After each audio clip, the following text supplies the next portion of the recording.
It's showtime, Tom. Showtime. We are live. We are Mr. live, T. Mr. T. This is the 23 podcast show, episode 3 with Mr. T. Tom McGuire. How are you, Tom? Yeah, pretty good, man. Mr. T. I like it. I like it. Do you not go on aeroplanes and do you not drink milk? I don't drink milk, but I do go near airplanes from time to time. Right. It's quite a couple of strange phobias Mr. T had, really, when you think about it. Well, actually, flying's not a strange phobia, but perfectly sensible phobia. Maybe he was lactose intolerant before it was a thing. Did he not? No, he preferred to drink milk. Did he not? He favoured milk. He liked milk. Oh, was it? Yeah, I think the thing with him, he didn't like airplanes, but he did like milk. So okay. I don't know what the complex is there. You have to get Freudian there to figure out what the fuck's going on there. Davey, what's the script? Are we swearing in this or not? Yeah, well, piss, poo, wank, fuck, shit, bollocks. Right, well, I guess do I do a swear test as well? I guess that's a yes. I mean, there'll be plenty by accident. I don't need to do it on purpose. That's fine. Just let it out, mate. Let it out. When it comes we're on lockdown. When it comes to that point, and I need to let it out, I shall do so unreserved and unhindered by any sort of policy. So I'll don't you worry, it'll happen. Okay, well, at this point in the show, just like to remind everybody that's tuning in, Tom and I are just quickly going to go to our phones just to share the link on our personal pages. So give us a few seconds. I'm just going to bring up a wee picture of the man in action there himself. That's me. That is you. Where am I sharing this from? Is this the link that you've showed me earlier on?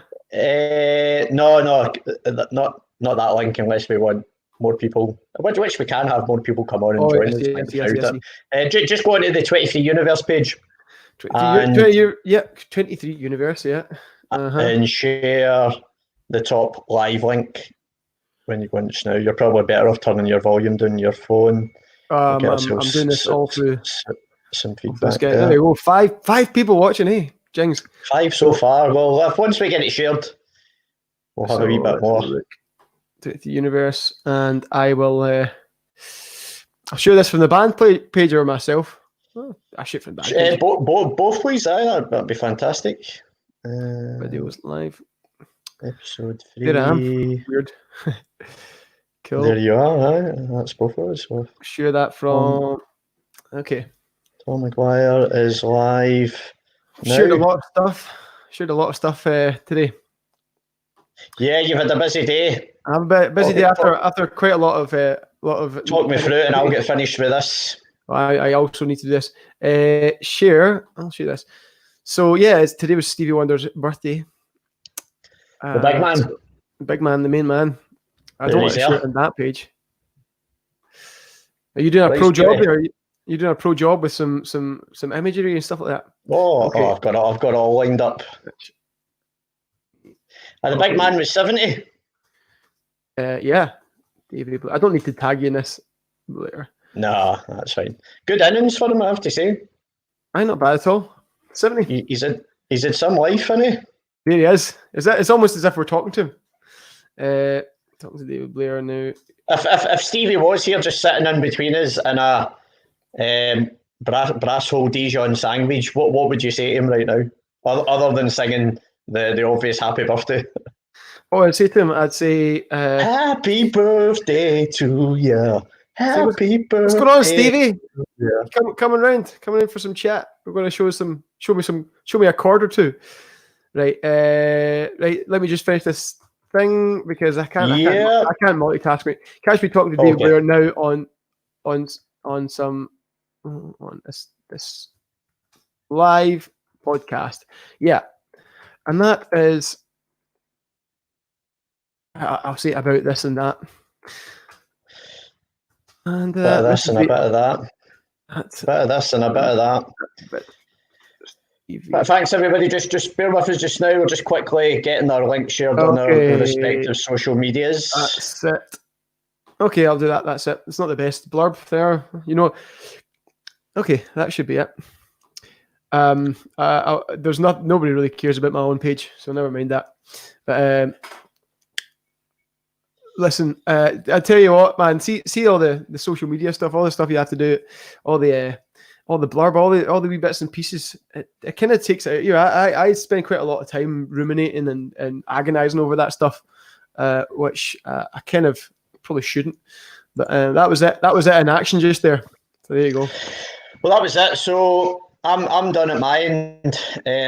I have to say, this StreamYard software that we're using just now, I think it's brilliant. It's really, really good. I'm starting to get.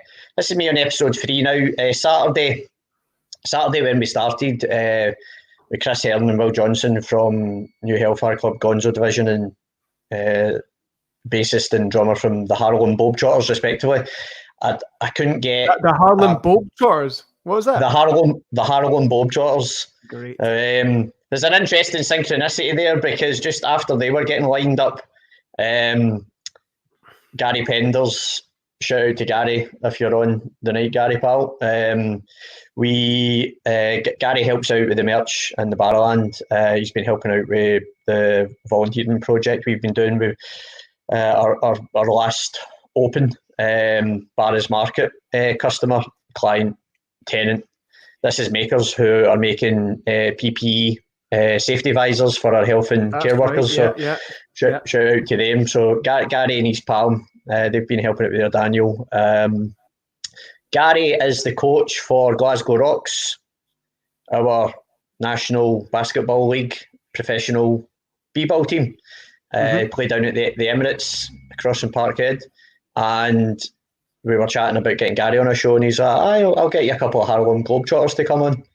So I'm going to hold him to that. So we're going to go from Harlem Globetrotters to Harlem Globetrotters. Great. That's certainly as a segue, a very convenient and sensible segue for sure. Definitely. And an unlikely one, I'll be honest. An unlikely one. So well done.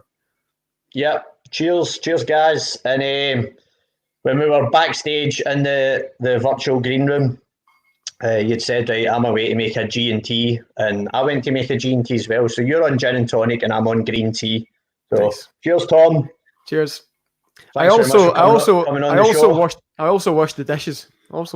So it wasn't just G&Ts. I did some productive stuff too. So you were multitasking. Well, yeah. I thought you were about to say I washed my hair for this. No, it doesn't probably look like it, I'll be honest. Well, I know you're a man that likes a bandana. I am now a man who has more hair on the top of my head than I've had in about 12 years. So I can actually now get a bandana and that hods back a wee tuft. Just a wee tuft. I got I went for a bit of a Mohican, but you're a fan of the bandana. I like that. Yeah, I'm a fairly recent convert to bandanas, and don't like to talk about it. but last year I am, because as soon as you talk about it, it makes it real, and then you have to confront it, and you realize, oh, I'm one of those fannies that wears bandanas now. But yeah, I am. Yeah, you know who else wore bandanas? Loads of Springsteen. He wore bandanas. The Boss. He's pretty badass. The Boss. The Karate Kid. He wore bandanas. It was badass too. Ralph Macchio. Who else? What was he called again? What was his character name? Message in the comments if you can remember the Karate Kid's real name. Just whilst we're at that, I've just pulled the comments over there, Tom. Can you see them as well? Where am I looking at the comments on? On the StreamYard? Yeah, on the StreamYard. So we've got Sharon, she's on. Oh, yeah, live comments. I see it. Yeah. There we go. Gary Penders is here. All right, guys. Great. Sharon saying, is this on YouTube? I'd rather watch on TV. Yes, Sharon, it's on our YouTube, 23 Universe YouTube channel. It's linked in the Facebook event. And it's live on our Twitch as well. We've got Jim Reed's back on for the Renaissance. How you doing, Jimmy boy? We'll be getting you guys on next week. Chris Strachan, all righty. Evening, guys. Evening. Sharon, we're YB to 7. Don't know what that means, mate. We're YP. No, I don't know what that means either. We're YP to 9. This is 9. It's 10 past 9 now, Sharon. So yes, we're live. You're commenting. You're here. Whatever you're doing because you're commenting. Great. So you've had a busy day, mate. Talk us through it. Yeah. So basically after quite a long time of not really doing much online social media stuff, and really savouring that, because it can take it, as I was just saying, it can sort of take it out of you. I tend to let it kind of dominate my mind a little bit. What's going to be on social media next? What we're going to post on Instagram next? That will certainly to a disproportionate level than I probably should. So this kind of time, I've taken the opportunity to just sit back and do a lot of writing and just kind of let the wheels fall off on all that stuff a little bit. And for my own sanity. Which is understandable, and I think people out there are aware of the situation, the precarious situation that so many musicians are in, and I think they would be compassionate for that reason. So, and just whilst we're on that, all your favourite underground, not mainstream musicians and bands, they all need your support as much as possible now, where and when you can. So, Tom McGuire The Brassholes, their eponymous debut album is still available on LP, I believe. That's correct. Yeah. CDs have sold out, but you can certainly still buy a record from us. Fantastic, beautiful double vinyl. It's lovely. It's pretty good record. I don't say it for myself. It's available on our website. I've just dropped the website link there into the comments, so people can check that out. I've got a few things lined up here. Nice one. Aye, so back to today. What I was saying was I've had some time off of taking care of the social media stuff today recently, but today was kind of a big day. It's Stevie Wonder's birthday. Stevie Wonder's a big important influence for me and the band. So there was a couple of things I wanted to do. I put up a new cover video of just me. Obviously, it's just me in the house doing a Stevie Wonder cover, like quite a niche Stevie Wonder song. Tuesday Heartbreak. It's like an album track that not a lot of people know, but those are the sort of tracks that I prefer, the sort of nicher, kind of hidden ones. So I did. I've actually got it lined up. So at some point, we can give it a wee play if we want to just take a wee break in the chat. It's sitting there ready to go. Okay, we'll hear that later. And then also a couple of days ago, I'd pre-recorded my very first radio show. So it looks like it's possible that I'm going to be cutting a little furrow into the world of radio DJing. And so I did a pre-recorded radio show from the house for Camglen Radio. It's a local Glasgow station. And that was live from 7 till 9, and that was exciting. That was fun to put that together. Had a bit of a laugh at it. And what was on your playlist? I had lots of stuff. I had lots of funk and soul, and some New Orleans stuff, and then also some rock. I had Black Sabbath, I had Rage Against the Machine, alongside LaBelle and the Meters and Dr. John, all sorts of stuff. A couple of. I phoned up my dad and got my dad to request a song, so we played some Kinks for him. And then I got my wife's got a segment in the show, and I pre-prepared a little jingle. We made a little jingle for my wife's segment of the show, where she gets to choose a song. And so it was good fun. I had a laugh with it. Was she singing on the jingle? Yes, but I auto-tuned. We had to auto-tune it. Right. Is she a good singer, Maggie? She's actually all right. She's all right, but she's a reluctant singer, but she's all right. She's got a funny wee voice. It's good. She can hold a note. But I auto-tuned her just for the crack, for the twee nature of it. And so I made a wee jingle for this for my very first. Possibly first of many. It could be a weekly thing that I start doing a weekly radio show for Camglen Radio. 107.9 on the dial. All right. Nice one. get it in there. You might find on your Cam Glen Cartwall. So I put a banner up there just for wish Stevie Wonder happy birthday in the words of his time immemorial song, Happy Birthday to you. Of course. Do you think that's the best happy birthday song? I mean, apart from Happy Birthday, I mean, what other happy birthday songs are there? There's two. So of the two, I'd say that's the more. It's probably. Well, there is the Beatles. Do. They say it's your birthday. It's my birthday too. Yeah. We're gonna have a good time. I'd have to say of the three, that's definitely the worst happy birthday song. What? Oh, okay. I mean, the other two are pretty bangers. I mean, like Happy Birthday. Happy Birthday is the most well-known song in history. Happy Birthday is. Aye. Can you imagine if you had written Happy Birthday? I wonder what the roots of Happy Birthday song is. Interesting. If anybody knows that's watching in, let us know in the comments. Thanks to Raimundo. There you go. It was Danny LaRusso.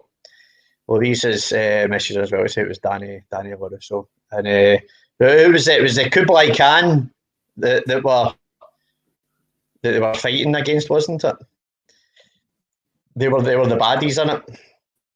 Thanks, Sandra, for tuning in. Sandra actually sent my wee sister. It's a key worker with ScotRail, so she's on that particular front line with people unnecessarily travelling, and we know they get absolutely no PPE whatsoever. So Sandra does a bit of care work, and she very kindly sent me. I received them, Sandra. Thank you very much for the face masks. They're on their way to my wee sister. Stevie Wonder is the best happy birthday song ever. Come on, guys, you know it's true. All right, okay, yeah, it's pretty good, pretty good. What do you think about it, Stevie? Yeah, well, man, I gotta say my own one's the best. My song's best. This is Happy Birthday to you. Oh yeah, my one's the best, man. I think so. Yeah, maybe that's fair. He's a top man. So I was playing songs in the key of life earlier on. That was my morning album, and that got me right perked up for the day, I have to say. Have you got a favourite Stevie Wonder album? Yeah, Talking Book's my favourite. Talking Book. Okay. Favourite track from that album? Probably. Maybe Your Baby. Maybe Your Baby is my favourite one there. Right. And that's quite a niche one. It's a long track. It's 6 or 7 minutes, but it's just a long, amazing synth jam, and he's just killing it on vocals and this. I remember listening to that. I was a punk kid, listening to going skateboarding and listening to mostly punk and rock and stuff like that. But then I had Talking Book and that was possibly Talking Book and maybe Your Baby specifically is my sort of gateway into just proper fucking soulful singing, you know. Okay. So maybe Your Baby is a good one. The Tuesday Heartbreak cover that you done that we've got lined up, which we can play. Yeah. What album's that from? Tuesday Heartbreak's also from Talking Book. Right. Talking Book's great. Talking Book's, I mean, it's the one with Superstition on it, and Superstition is one of these funny ones. It's like I've heard it and played it so many times that it's kind of it's almost, but not quite ruined, but almost ruined. You know what I mean? Okay. But there's all the other tracks on that album are great as well, and it's one of these ones I just know from top to bottom. It's great. Tuesday Heartbreak just happens to be one of the songs on that record. Brilliant tune. So shall I mute both of us just now then, and we'll give that a wee play then, your new video? Yeah, go on then. Let's go.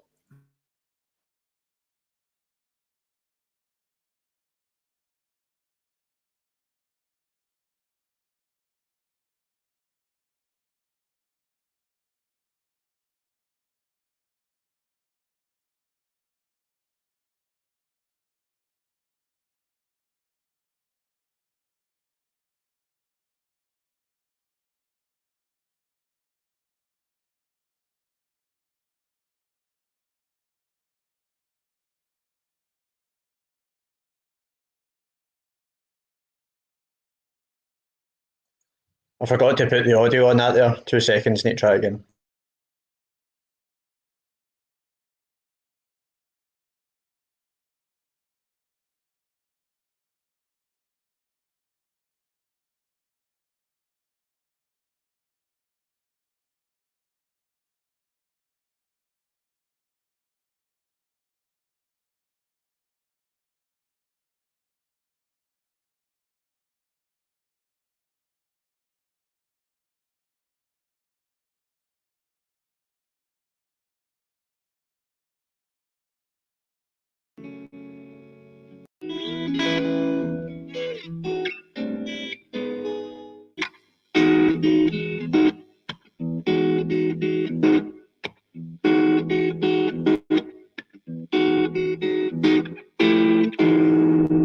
Tuesday heartbreak seems to be unfair, 'cause you say you found yourself another man.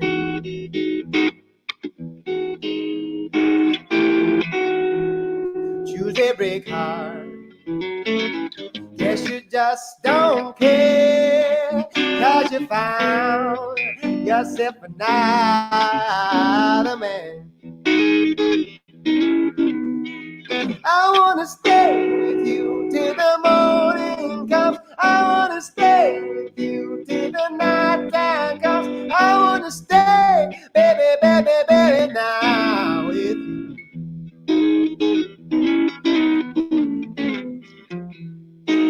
Tuesday heartbreak seems to be a drag when you know that you love a special lady.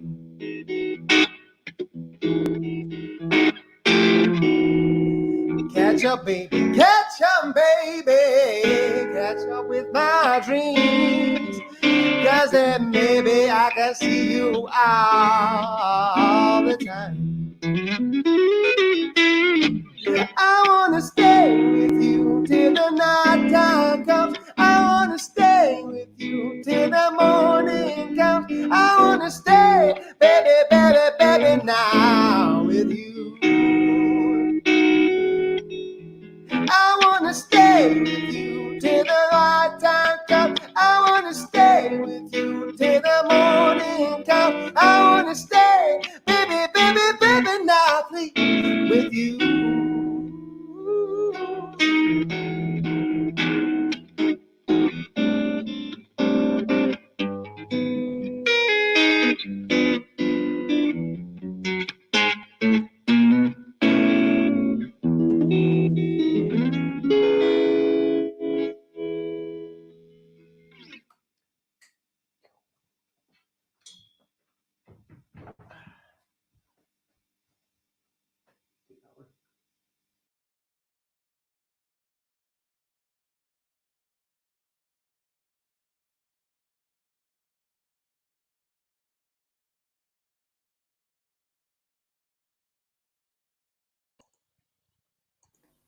And we're back.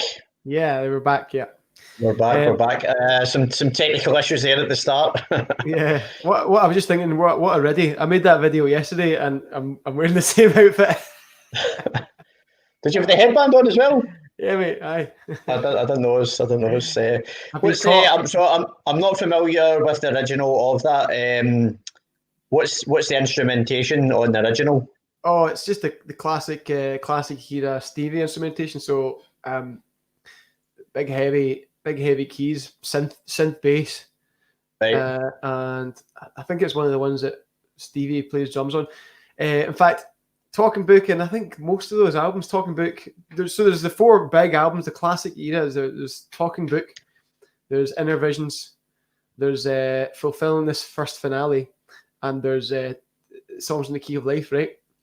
So those 4 albums, he that's considered his sort of classic era, and he pumped all these albums out, all these. And from what year to what year? I'm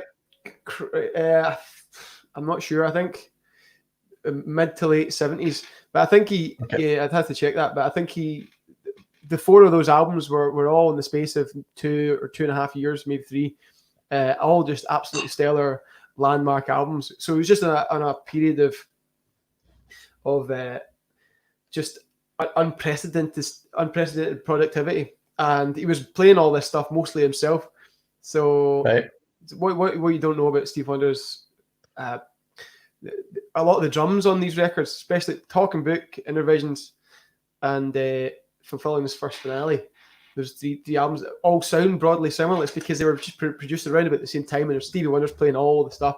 He's playing all the keys, all the synth bass, and he's playing a lot of the drums as well. So the drums on Superstition, for example, that's Stevie playing drums. Really?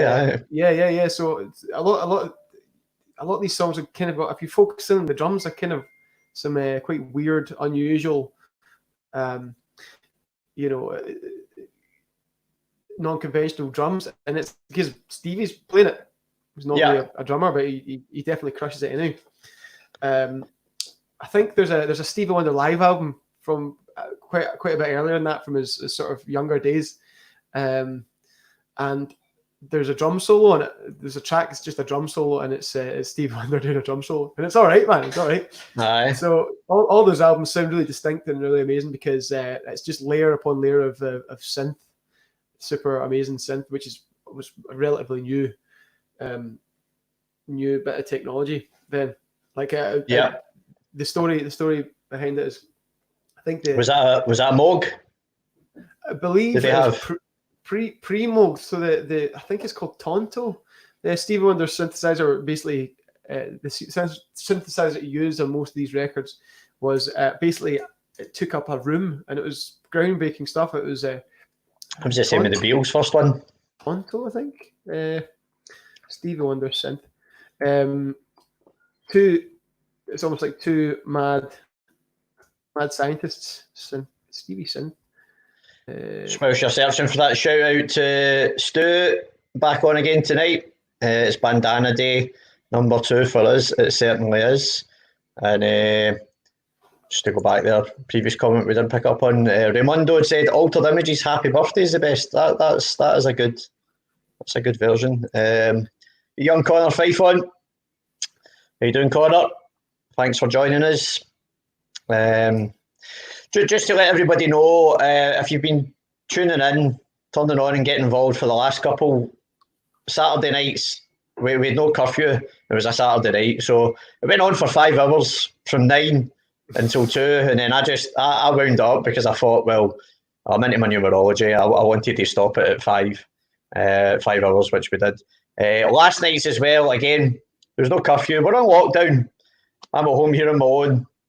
With Colin Hunter in Kilwinning, he's there just with us. We mini home studio set up, playing some songs, talking some chat, all that kind of thing. And we wound that up at about 4 hours and 20 minutes. But so Tom gave me a warning before we came on here that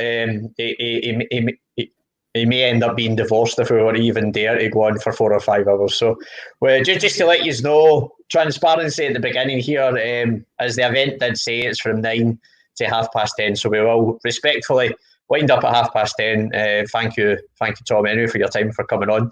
But if there's anybody... yeah, no worries. If there's anybody... one of my pals who abandoned Sheffield actually messaged me. They've changed their name. We're called... I think they're still I Set the Sea on Fire. We met them at Liverpool Sound City. They were part of Sound City Korea, so we went over and played Xandery Fest in Seoul with them in 2016. Lovely lads and lasses, and I've had them up playing the night I put on in Stramash through in Edinburgh. They've absolutely knocked out the park in there. And I said, well, why don't you come on, tell us about your new band, and then just jump on it there, you can play some songs. So if there's anybody still here, hopefully there's still people here at 10:30. Then I can send you the link to bring you in, and we can carry on having a chat with whoever else is still here. It's chaos, it's anarchy in motion. Anything can happen. Expect the unexpected in the 23 universe. We're basically in a pub, aren't we? This is a pub. Pretty much, aye. It's a virtual pub. Just people are coming and going. What's your choice of crisps? Salt and vinegar, obviously. Salt and vinegar. Yeah. Walker's Golden Wonder. Just whatever, man. just whatever they've got. Aye. Nuts. You're not, man. Am I not, man? I'm a bit off my nut, but I'm not really a nut, man. That makes two of us. I love pistachios. I can take a full bag of pistachios and just sit and rattle through them. Yeah, I mean, I love Nutella. They're worth the effort. They're worth the effort to break open the wee shell. Yeah. I mean, it's like nature's done half the job for you. I mean, it's like they're half open. My preferred medium for eating pistachios is ice cream. For the actual nut themselves, the source material, I'm not really into it. But the old ice cream flavor, I'm into it. 10-4. Give me some of that. Pistachio ice cream. I've never tasted that in my life. Well, I think you better hunt it down because it's good. I didn't even know that was a thing, but now that's ringing. It's ringing a bell. So some actor has a meltdown and something. Oh, have you watched Ozark? No, Ozark it's been recommended to me. Really? Right. There's an episode in that when the wife. I won't give any spoilers away on that, but basically she goes to a supermarket and she has a meltdown because she can't get pistachio ice cream. So that's a fair meltdown because that's interesting that you said that. I was just thinking there, like, oh yeah, maybe you should get some ordered in, but I suppose ice cream's one of the few things you can't really get ordered from like Amazon. Is it? You can't really order ice cream from Amazon, can you? No, this is true. Really I was freaked out a wee bit at the Black Mirror dystopian future that awaits us because I shared a StreamYard account with a couple of lads. So Andy Anderson, a 23 Promotions partner, and James Rooney, who plays with Connor Fife in his band. He's also got his own band called the Jacks. So Rooney used to live in the States, in the state where I can't remember the state now, but you may know, one of the listeners might know, put in the let us know in the comments. It's the state where Amazon started. So wherever Jeff Bezos started that company from literally from his fucking car garage, selling his books, built it up. And what they were trialling in his state was delivery by drone. So he got the notification in his phone to say that his order had been delivered. And then he's like, no, it's not. Nobody's been at my door. And then so it's like sort of whatever, like querying it on the app. Where is my order? It's like, check your balcony. And then he went out and the drone had just came up to his balcony and just dropped the package and fucked off. That's brilliant. That's terrifying. When do you think that's coming here? Oh man, I think there's that. There's also the sort of the Magline kind of underground kind of tunnels with miniature bullet trains delivering shit left, right, and center. That's the next thing I think. You know that Musk has started. Elon Musk has started building them. Yeah, that's what I was going to say. Right. We actually had. He's still here sitting in the background from Saturday's chat. We went deep down the Elon Musk rabbit hole. Yeah, I watched that one. I watched that. Fuck you! You've seen it? I watched it. I listened to it. Right. What do you think? Initial thoughts? I was a bit. Yeah, I've got some quite deep and extensive thoughts about that whole thing. I'll just bring it back up. Just maybe for people who don't know, that's Joe Rogan on the left, most successful podcaster in the world. That's Elon Musk, the CEO of Tesla, Boring. He's got his neural link, which is brain interface technology and all of the brain implants. He's also just had a baby with the Canadian electronic artist Grimes, which they've called quite a bit of a crazy name. But we'll just bring it off just now, bring Tom back in. We'll chat about that. So, what I think about it, I think that Elon Musk is more or less benevolent, right? And I think he's going to he's going to end up developing a number of things which are going to be ultimately beneficial to mankind. And I've got some time for him. I think he's an interesting and enigmatic mogul with the brains to actually develop something that's going to be just that there's not that many other people who have the sort of chops to be able to develop what he's developing, or the sort of wherewithal to actually go through with it. But he's trying to develop things, a lot of things, like he's doing a lot of work towards sustainable energy and other more or less benevolent and humanitarian things. But however, what I was kind of surprised about what he was saying about the coronavirus and how his opinion and how that's all going and what the situation is there. I was surprised. Because up till now, the majority of smart, sensible people who I know and respect, both in my own life, but I extended to celebrity and so on. The majority of people are kind of with the idea of that it's a serious thing, and it is correct that we're all inside and we're all hiding away. So this is the first instance of somebody who I have time for, who I believe makes sense and is vastly intelligent, saying that it's not as bad as it seems and we should all just go back to work. Although he was saying they should all go back to work in America.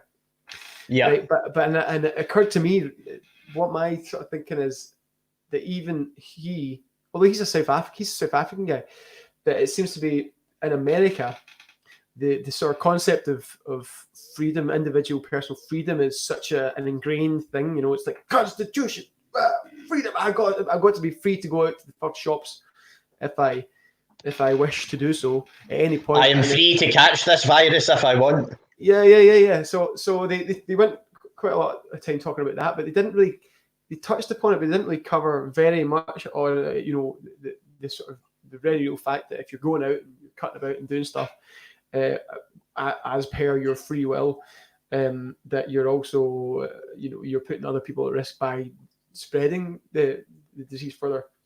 So they didn't really, they touched on it, but they didn't really delve into that point, which seems to be the predominant point here among most sensible people that I've been hearing from. But his sort of argument was that based on America's numbers, it was quite capitalist, I thought. Yeah, his stance. Because he was giving the example of, now I'm with you as well. I'm under no doubt that there is a virus out there. Sadly, I know people who have had it, tested positive. I know people whose relatives have died from it as well, and it was actually just a couple of lovely 60s young mum and daughter. The Gallagher's, their mum and gran, she died in a care home from it, and that was kind of like that. And I was kind of wallowing, going through sort of 5 stages of the grieving process, dealing with all of this, and I was in stage 4 depression with it, and just like I think a lot of people, like your life's turned upside down. Like you and me, we work in music, and we're not alone in that. Obviously, there's just so much uncertainty for so many people, but that's it. Just like your whole immediate 6 months at least is just taken away from you, and that's a source of income and festival season, massive enjoyment and engagement with people as well. That's one festival season we won't get to have. No, a finite amount of years that we have, that's one gone. Definitely. So I'm totally with you on that as well. Like people are going down with some crazy rabbles. I do actually like to say, I mean, one of my heroes is Timothy Leary. Throughout the shows so far, I have been bringing him up, and I've been saying that the 23 podcast show, sponsored by Timothy Leary, who had the message of think for yourself and question authority. And I think that is a very, very valid thing to do. Everybody should be thinking for themselves, but also you need to apply critical thinking and rational thinking and analysing evidence that's there, understanding the evidence and all the rest of it. So what I thought was interesting from Musk's perspective is the example that he used when I said it was quite a capitalist response he had to being quite against, or at least semi-against, the full lockdown, the infringement of liberties and all the rest of it, because he was just talking about differently over there, obviously, because every hospital is a profit-making machine. Yeah, that's another factor. That's another big thing, you know. Aye. So it's like he was talking about, also now like, people aren't going in for we ordinary operations that could be put off for a few months and that kind of thing. So the whole extra factor there for sure. Totally. So there's a couple of significant factors there. The fact that this idea of the importance of personal freedom as a intrinsic and unimpingible right to just go about your business, whatever you want to do. So that's one thing. But yeah, the other thing is certainly the hospitals being part of the capitalist machine there, and you know, people not going in for operations, not going in for elective things is costing the hospital industry fantastic amounts of money. So yeah, and then the insurance companies as well were also, so they're not getting money. Yeah. So but then even so, it's like one of these things that, you know, you can deny, but so far I haven't experienced anybody denying that this is a serious thing who I've not considered to be a bit of a twat anyway. But when I watched this podcast, that's two people who are speaking about it in a sort of denial way, who I kind of respect the opinion of. So I was a little bit shaken about it, you know, a little bit shaken. But is it possible that these extra factors that exist in America, being America, fucking absolutely off its nut capitalist the circus that is, and the hospitals are a business, fucking bullshit, right? And you know, just this epitome of freedom. We it's in our constitution, we are free to do whatever we want. These two factors, it's enough to make these otherwise sensible people who I respect and have a lot of time for and would listen to about most things say or go down the route of denial. You know, it's interesting. It's interesting. Or maybe maybe he's right. Maybe the numbers are wrong. Maybe it's not as fatal as other things would be, and there's not, the numbers aren't, the recording of it isn't correct, or so on and so forth. Who knows? I don't know. Yeah, because he used the example of if somebody was hit by a bus and all that was left was their arm, and their arm tested positive for COVID. Yeah. That sounded a bit sus to me. That sounded a bit sus. I mean, it's America. Anything fucking happens in America. It did sound a bit sus, and it did sound a bit like the kind of some argument that somebody who for capitalist reasons wished for this economy to start back up again would make, you know. So I don't know. It raised a wee bit. Well, at the end of the day, he sells cars. That's one of the biggest revenue streams for his Tesla company, electric cars. So he sells cars, and car showrooms are obviously closed. So it's having a massive hit. He knows as well, he's super on probably genius level, IQ-wise, a very intelligent man. So he also knows as well, a lot of people, they know the platform they've got when they go on Joe Rogan. Yeah, that's the thing.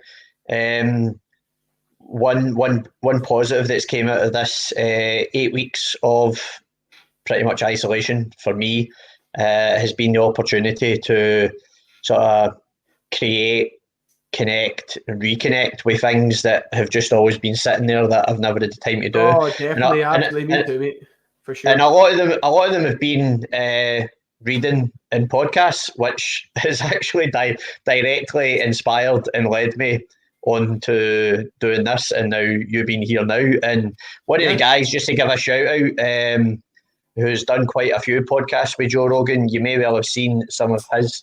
he wrote a book that completely changed my life, and it's called Fingerprint of the Gods by Graham Hancock.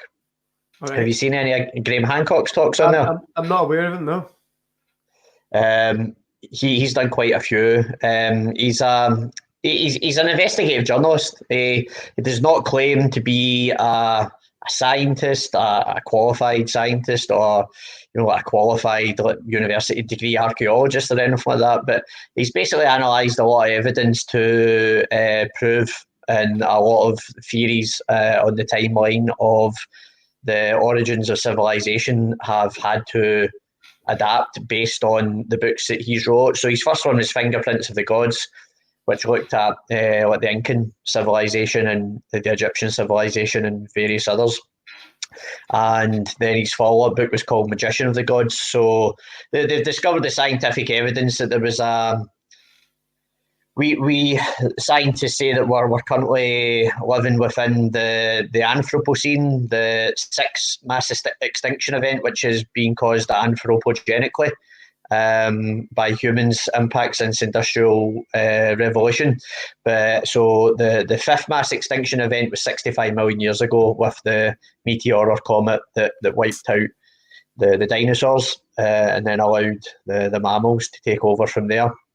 But in actual fact, there was another double meteor. The Earth and through the solar system went through the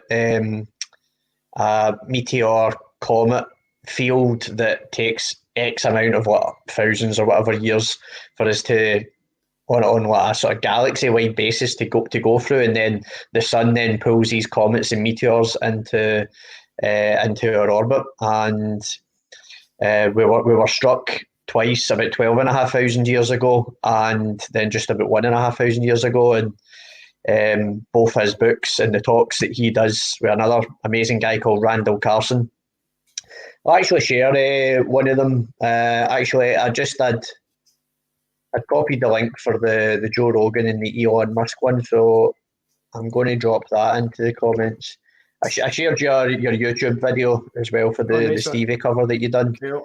But I'll drop in that Graham Hancock one for you with Randall Carlson, and I would recommend having a watch of that, mate. Why not? Why not? There's plenty of time to look at stuff, plenty of time to watch stuff and absorb some things. Absolutely. Exactly. Open your minds to new ideas. Yeah. It's always good to expand our consciousness in that way. So you've been that's sort of what you've been getting stuck into during this sort of time. I mean, this sort of time allows a lot of exploration for sure. I mean, like I say, this has allowed me a lot of time to write, the space and the mental energy to get stuck into some writing, which I haven't really had for best part of a year. Things just been so it's a second album material. Oh, for sure, man. I'm racking up the tracks, man. For sure, it's good. It's lots of ideas that have been floating around for a year, just like scrambling up my mind because they're just all sitting there unfinished. I'm getting to finish them all, and it feels really good to sort of lay them out and then move on to something else. So there's lots of stuff getting written, lots of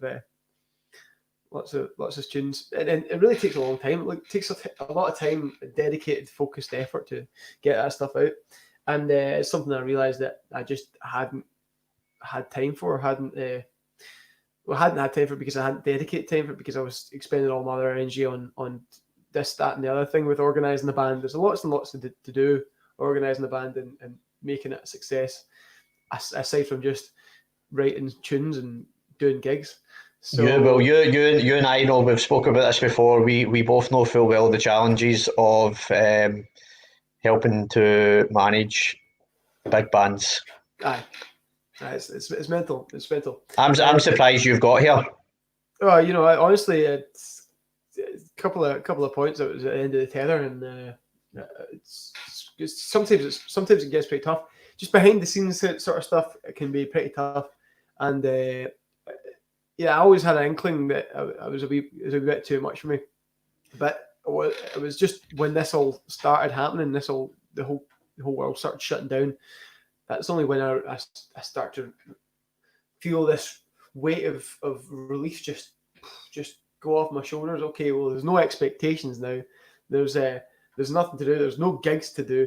There's nothing. So I on a personal level, I've really felt this it's been a fantastic and therapeutic time. You know, I've really got stuck into a bunch of cathartic stuff that I should have been getting stuck into constantly for the past year and a half, but other bits and pieces were always just getting in the way and taking priority. So coming out of this, I'm going to have to really work to maintain that balance, come back out of this and go back into the real world again, because I can't leave like songwriting and playing music and creating on the back burner for so long. As an afterthought. I can't allow that to happen now. But it's almost me, you know. Cool. So you had a sellout gig in the Drygate that was one of the ones that bit the bullet. When was that supposed to be? It was supposed to be. Oh, it doesn't matter when it was supposed to be. It was supposed to be. It was supposed to be in the past. Yeah. But now it's supposed to be. It's rescheduled for Hogmanay Bash. No, it's I've got it written down because I always forget because I'm like that. So yeah, we're playing the Drygate on the 19th of September. So that's a rescheduled date, which is it's good. Gives us plenty of time to get cracked into some new stuff.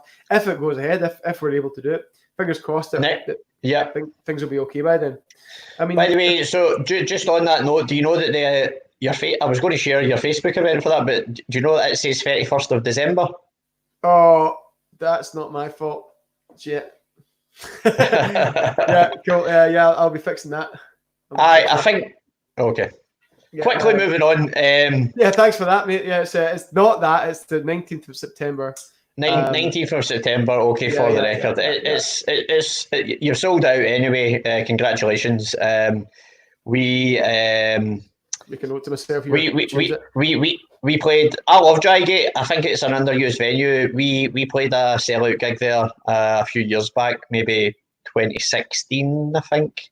We had it was when we released These Are Not the Drugs You're Looking For EP, and we did a Tale of Two Cities weekend. So we played La Belle Angel in Edinburgh on the Friday night, and then we came through and we played the Drygate on Saturday night, and I loved it. Shout out to Alan McGilvery. I think Alan's down in Ayrshire tuning in. Peace, brother. Charlie Mulgrew, he's also on as well. Lucas, he's in the band. Yeah, I know. Luca, ciao, come stai? Come stai, bitches? Come stai, amici? Thanks for tuning in. Grazie mille. Fucking hopefully, aye. Fucking cooler. Let's hope. Well, I mean, on that note, do you know this weekend, Tom, the Bundesliga games are restarting in Germany? Are you aware of that? Right? Is that right? Are you a football man anyway? Before we go down that road, don't give a fuck about football. Not at all. I mean, okay, yeah. Nah. I thought it would be topical. I mean, we were due to play a festival, our first mainland European festival in Germany on the 23rd of April. CO Pop in Cologne, it's called. So it cancelled, and you're getting slagged there for your Italiano. Quantiani. Yes, I'm good, thanks, Luca. I'm good, thanks. So that again, that was obviously another one that inevitably had to be cancelled for all the right reasons. They waited. Obviously, they were waiting on German guidance. So I think for us, when we think about let's just call it entertainment, what we do, music, football, ultimately it's an entertainment industry. So there will be sort of similar rules applied in terms of what can be done. So what they're doing in Germany, the Bundesliga games, every single game is going to be live on BT Sport this weekend. So they're going to get quite high viewing figures, I would imagine, because it's the first football to come back, really, of any note. The mad president of Belarus, he shot nothing. Did you see that video footage at the ice hockey? No. What was the script? Right, so he got a reporter. So the state news or whoever, anyway, like fucking STV news reporter went along. So the president of Belarus loves a game of ice hockey. That must be their national sport. He's all there kitted out, and he's at the side of the ice rink doing this interview. And then she's like, "Look, the rest of Europe's doing X, Y, and Z. Like, what have you got to say about it?" And he went, "If I can't see it, it doesn't exist. Do you see any coronavirus here? Do you? No? Shake my hand. Jesus, yeah. And that was that. That's quite Trumpian, isn't it? It's quite just I know. Blatant. We've got Richard Head. Is that his real name, do you think? No offence if it is, Richard. I once knew a Richard Head in Coventry. I don't know if you're from Coventry, but thanks very much. Thanks for tuning in. I didn't mean to offend you there with the name or anything like that. He was to ask a question. What's the question? What's your question, Richard? Fire away, pal. Charlene's on. What happened to your finger, Blair? How are you seen that? Oh, aye, that. Oh, aye, that. I was giving the finger to the Tories too much, and apparently that's what happens when you do that. Is it tendinitis? Is it like no tennis elbow, but for Tories? Do you know sometimes like you're just picking a wee bit of your nail, and then a wee bit of skin comes away, and then you pick the skin. That's what I did. I like the version of you gave yourself tendinitis from giving the finger to the Tories all the time. That's better. You should go with that. Yeah. Well, we've got a wee message for the Tories because yesterday was International Nurses Day, and the Colonel John McMustard is a community mental health nurse, and his partner Donna Gibb, aka Lady Mustard, she's a nurse in the Glasgow Infirmary. So yesterday we were paying our respects to them, and we had a wee message. So if you want to do the right thing for the NHS in the future, here's a wee message for you. Tory voters, stay home, protect the NHS, save lives. That's the finger for you. That's our message to them. So Charlene's, I'll just take that away just now.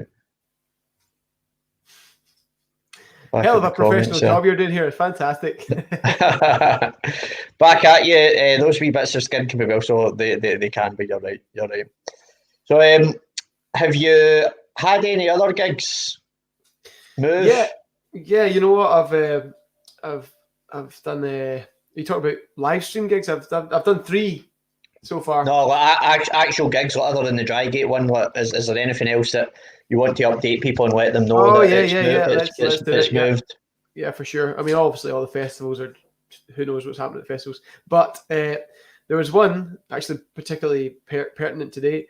I've been talking about it most of the day. Is I was booked to play alongside a band called Mountain High, who are sort of a soul review band. They'd set up this Stevie Wonder celebration night for his birthday. It's supposed to be this weekend. It was supposed to be, and that's obviously rescheduled.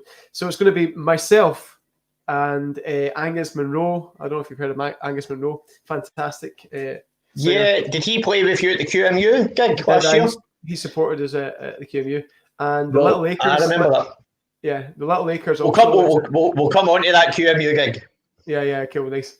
The Little Lakers also. We're all sharing singing duties at a night of celebration of Stevie Wonder. We're all just singing all the hits, all the best Stevie Wonder songs. It's in the Drygate. It's on the 17th of October. The rescheduled date is 17th of October. Look up Mountain High is the name of the band. We're all just doing guest spots at it, sharing the vocal duties. It's going to be a hell of a gig. I'm really looking forward to getting to play all these songs, all these quite niche. What date was that again, did you say? 17th of October. What day is that? Like Friday or Saturday? I don't know, mate. I think it's probably Friday. Just have quick glance at the calendar. I'll tell you, I'm sure. 17th of October. I was going to share the event in the comments. Whose page is it on? Mountain High. I think they're on Facebook as No Mountain High. They're called.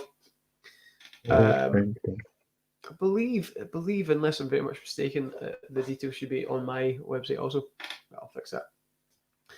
17th of October in the Drygate. It's a Stevie Wonder celebration in aid of his birthday, which was today, but obviously it's rescheduled in such a way that we can do it all together.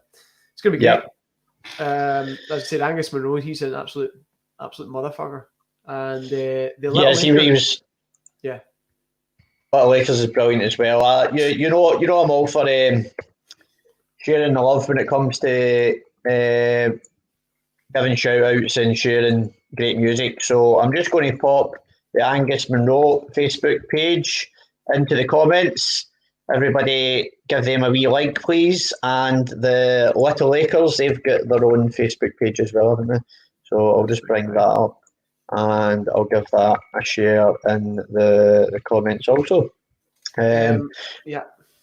Little Lakers also, there's going to be very soon there's going to be a collaboration between a remote lockdown style collaboration between Little Lakers and I in the coming week. I believe it's going to be next week or so.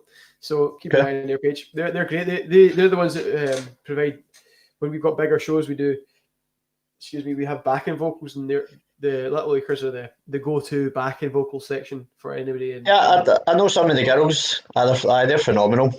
Yeah, they totally add. When you guys play, the level that you take it, with just the musicality, the tightness. You're a great frontman. You're a showman. You've got the charisma you need to be a great frontman as well, and you take it to a really, really top level. At that Academy gig, I watched you supporting Craig Charles for the Funk and Soul, but then just adding Little Lakers as well just gives you an extra 10% as well, and it's a phenomenal compliment to have on top. Absolutely, and it's such a rad thing to. Well, it's great to have a band, a super sick band behind you. It's with an amazing brass section. But when you get to also add a set of amazing backing vocals as well, who are all fantastic singers in their own right, and they're backing you up singing your songs, it's just steps up a notch, and you just feel like you're fucking king of the world. It's amazing. And then whenever I feel like that, then it's a good show, and we definitely crush it. And then quite a lot of the songs, like to the point that it's becoming more and more integral. Backing vocals are becoming more and more integral, and a lot of the songs I'm writing now, they have quite significant backing vocal responsibility there as well. So it's going to become more and more of a thing. It's great. It's great. It's just a full, beautiful thing to have as a massive band with backing vocals. It's great. Yep. I mean, when we play festivals, we usually end up bringing in extra Dijons, which some people can't quite fathom how we can have even more people in our band than we actually do. But sometimes we bring in kind of like John's brother-in-law, Roddy Dixon, aka his Dijon pseudonym is Bongo Gorilla. He comes in. He used to be Samba Yabamba's mestre for about 13 years. So in terms of he's been taught by Brazil mestres out at the carnivals and stuff like that, and he's one of the greatest, probably the greatest percussionist I've ever met, known. Been honoured to share the same stage with as well. There was one year actually, Eden, like Charlene was saying there earlier on, missing the festivals. Charlene might remember this. So when we play Eden Festival, John goes with all the family, Lady Mustard, the 3 kids. That's the big family festival for us at Eden. So it's only 50 minutes down the road at Moffat as well, so it's not that far away. And and John's big sister Nicola, who has a wee boy Sonny with Bongo Gorilla Roddy. They go all, they're just like the sort of big extended family. So they have the ladies' night, but normally we've always played on a Sunday afternoon, kind of late-ish afternoon at Eden, and the ladies' night is the Friday and the boys' night is the Saturday. But because John has the boys' night on the on the Saturday, usually we're having to find out, we're having to send people out to try and find him, because we don't know where he is, like, before we're ready to go on stage and stuff like that. We've actually started the set and he's still been out in the crowd, and John says it. Aye, he was Fam's like, would the Cumble mind coming up and joining in at his set? But I think that was also the same year, so because he pretty much done an all-nighter. John, if you're listening, I hope you don't mind me sharing this. It's a funny story. It includes Bongo Gorilla. But so John got on the stage, and within about half of the first song, he'd taken a step backwards and then done a kind of drunken down in installments fall, and just fell right back into Roddy's conga thing in his whole percussion rack, just completely wiped it out. He can't have any issue with me sharing this story anyway, because it was caught on camera. I do remember seeing video footage of it thereafter. But it's good. It's good having it. He's a madman sometimes. Raimundo's saying we should have a big one-day Barras Festival once this is over. Watch this space, Raimundo. We'll see what we can do. There's Neil. Neil's married to my cousin Claire. Shout out to Neil. He's doing his key working with ScotRail as well, I think. Enjoying the show. Love the Stevie cover. Just added Tom to my playlist. Good man. There you go, Tom. You've got a new fan. Well, that was worth it then. Perfect. Yeah, it's doing the job. Charlene, 17th October is a Saturday. Thanks for that. There's Andy Lang, amazing photographer. Fantastic. How you doing, Andy? Shared some of your pictures today. Well, actually, whilst you're on, that's an Andy Lang, isn't it? I'm pretty sure it is. See, the thing is, I've got a collection of photos in my computer. Some of them are Andy, and some of them are another guy, and sometimes they both come to the same gig, and then I sometimes forget which one. But I'm pretty sure that was Andy. Andy's taking some fucking absolutely fantastic photographs. He's brilliant at what he does. Thanks for joining us as well, Andy. Shout out to your good self. Charlene, can't you forget the extra dancers too? We usually end up a stage invasion. Charlene does remember it. Yep, she was there. John McMustard is usually up a tree at Eden. Yep, we've also had to talk John out of trees to come and play his gig. That was interesting. I think it's quite funny. Whenever I've seen you guys, John's normally kind of holding it together, but who's always the loose cannon is his cousin, isn't it? Is his cousin playing the bass? Gary. Gary. He's playing quite a big gig, and then all of a sudden the bass player will just take his bass off, just fuck off for a few minutes, or goes for a piss or something like that. I'm like, and then I don't know, I can't remember if somebody else picks up the bass and starts playing it for him while he goes for a piss and comes back or not, but he just disappeared. Gary's got a few stories. Gary's went rock and roll. Yeah, quite a few times. I'm aware. I know the man. He's living that life. The living La Vida Loca. The man, the myth, the legend. His Dijon pseudonym is the Archduke, the third Marquis of Denmark, Mortimer Winthrop. Absolutely obvious now. But you have to have that on stage. You have to. I think some loose cannon element is exciting and important variable. Right.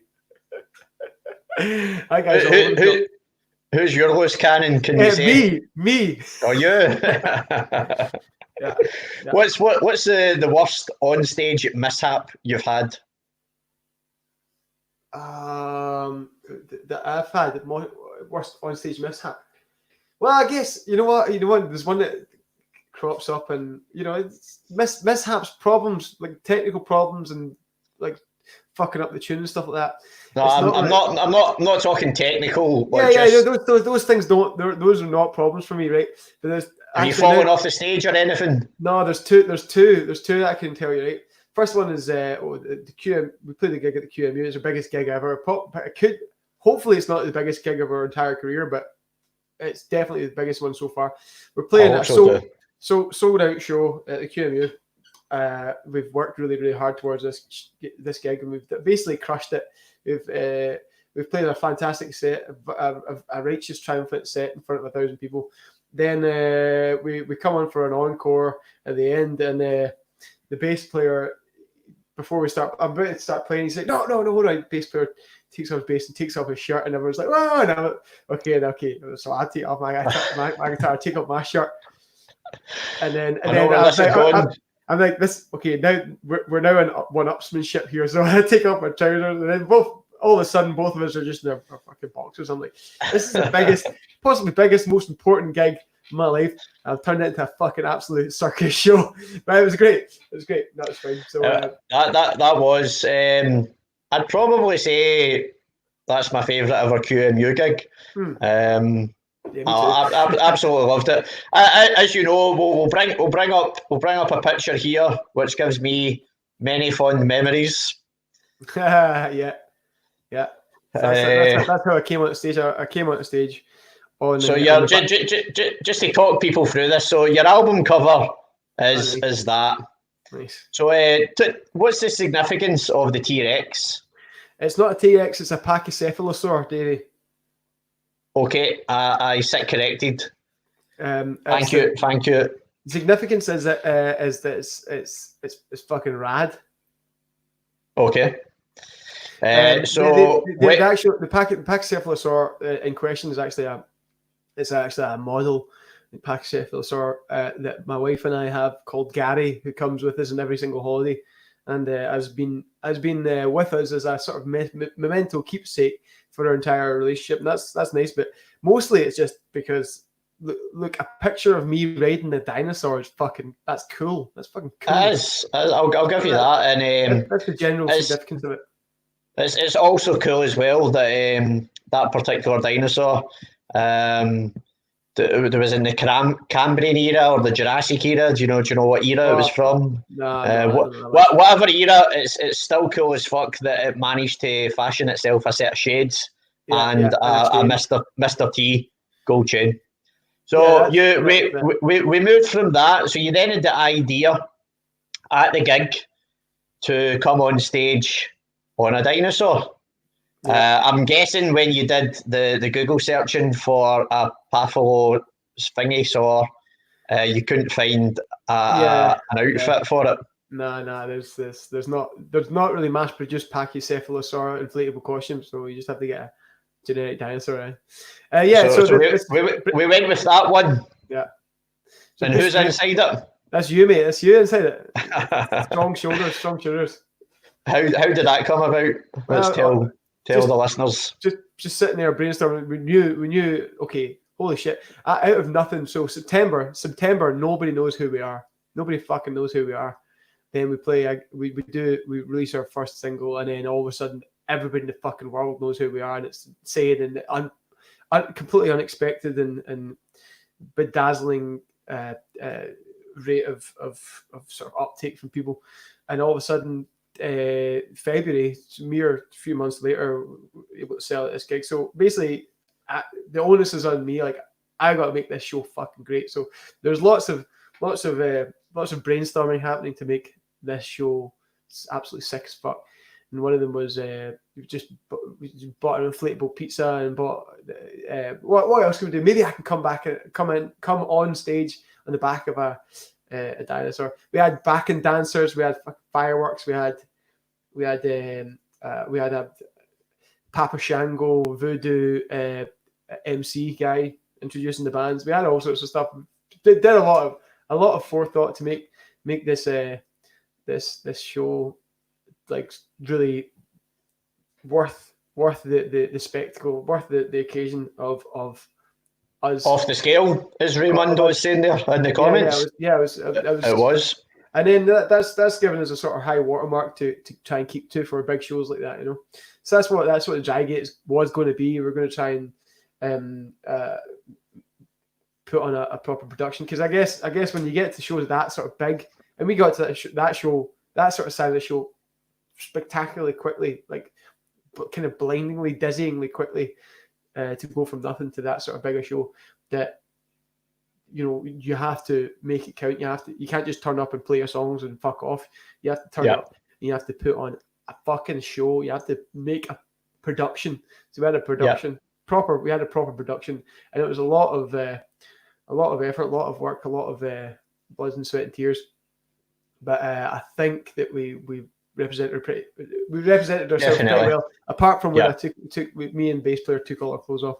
Apart from that, down to the pants. I mean, through our booking agent Antidote Booking, obviously, and like the chat came about with my name being put forward, and I was happy to be that dinosaur. Yeah. And play my own wee small part in it. I'd like to give a wee shout out as well, because he's done some really good stuff around that gig as well, in terms of he's partnered with the Mental Health Foundation. I believe so, yeah. That happened, for sure. That is also me there in the dinosaur upstairs in your backstage room as well. So I mean, good on yous for highlighting and raising awareness for something that, as we both know, is hugely important to you and I, and obviously it should be hugely important to everybody. Good mental health is something that we should all be aiming for, and it's great to have. At the moment, we certainly know this is probably the most challenging time in most people's lifetime. Yeah. A lot of people are really suffering from this. The mental health topic is a tricky one for sure. It's such a hard thing to achieve and maintain for sure, and kind of upsets like this is in routine and sort of stability is going to fuck a lot of people up. Personally, this, as I was saying before, this situation's actually done wonders for my mental health. Just in terms of somebody who's kind of overworking and over thought thinking and over analyzing, overwrought. Just all the overs, overwhelmed, right? This is a time that's forced me to shut the fuck down for a bit and just regroup a little bit. So hopefully there's other people there who are having a similar experience. I hope everyone out there isn't just like, oh fuck, I don't know what, everything's all fucked up, I can't go to the shop. Hopefully some people are like in the same boat as me, or if you aren't, maybe you could consider this sort of train of thought, which is, well, the fucking world stopped. There's fuck all I can do about it apart from do nothing. So maybe this is a time for me to finally chill the fuck out for a minute. Yeah. You know what I mean? That's where I'm at, and that's why I needed to be at for a long time. So hopefully other people are there experience that, or maybe hearing now that that's an option. Just fucking chill out for a minute and take stock and look at the surroundings and realize, oh shit, because people are too busy. Most people are too busy to really be able to do that in normal life. This is true, and a guy who has always been a huge inspiration to me since I was put onto him in the liner notes of Rage Against the Machine's debut album is Mr. William Melvin Hicks, and one of his most famous quotes there: "We are the facilitators of our own creative evolution," and that pretty much hits the nail on the head for me. When everything just fell apart in my world, basically, sort of like going through the 5 stages of the grieving process from the shock initially, then the bargaining, then the anger vented obviously at the Tories' ineptitude and delayed response to handling this better than certainly they could have and they should have, based on all the evidence that existed elsewhere. And then you go into the depression phase, and it was only really through a couple of pep talks with a few people, and again, just like you said, like if you're in isolation, then if you're a creative person, then do something creative. So that led to me sort of what the Barrowland Ballroom might be closed, but I've been sharing, like, going through a couple of amazing books that have been written about the Barrowland ballads. That's a limited edition of 500. There's only 80 of them left, and then Barrowland, a Glasgow Experience by Noah Naughton. I'm very honoured that myself and the band appear in both of them a few times, and so we've still got our social media. So whilst we can't experience live gigs, there's a huge history there, going all the way back to 1984 for live gigs with the Barras. So what I've been doing is going through the back of Noah's book. There's a gigography, and I've just been picking what a date, this date over a previous year, and looking and seeing who played. So yesterday in 2005, Milo played. Remember, he had the Destroy Rock and Roll album, Miles McInnes from Skye. Today in 1991, EMF played with my pal's band, Dave Picciolini, who runs Liverpool Sound City. Well, he's one of the senior management team there, and Modern Sky Records. His band 35 Summers came up from Liverpool to support EMF at that. So, I mean, we've got to do something to occupy our time. As we were saying earlier, I've been doing a bit of reading, getting stuck into some more podcasts, and watching other podcasts that have been going on. One before this, shout out to Mark McGee. He's been doing one called You Were On It. You call that radio, you call that video, the quarantine streams. Sound Pod podcast that 23 promotions partner Andy Anderson and Rooney, they're doing that as well. So I mean, everybody's, well, not everybody, but people are starting to look at just what they can do to keep themselves occupied, really, haven't they? Have you been enjoying any live stream gigs? Zoe Bestel, she's got a great setup. I love Zoe. She's an amazing artist. Lyrically, musically, she's just got such a flawless vocal. Plays a ukulele. I had her in. I was going to have yourself playing the Sunday sessions in at Barry's Art and Design. Zoe played one of them before they stopped. She did this incredible cover of Massive Attack, Teardrop. Just absolutely beautiful. So she does a weekly one on a Wednesdays, 7:00, I think it is. I was watching some of the Sofa Phone sing-along gigs. They had quite a few good people sort of up in the King Tut's page and the gigs in Scotland. I've seen quite a few. There's been some good ones. Simon Neil, Biffy Clyro. Oh yeah, he's been doing some.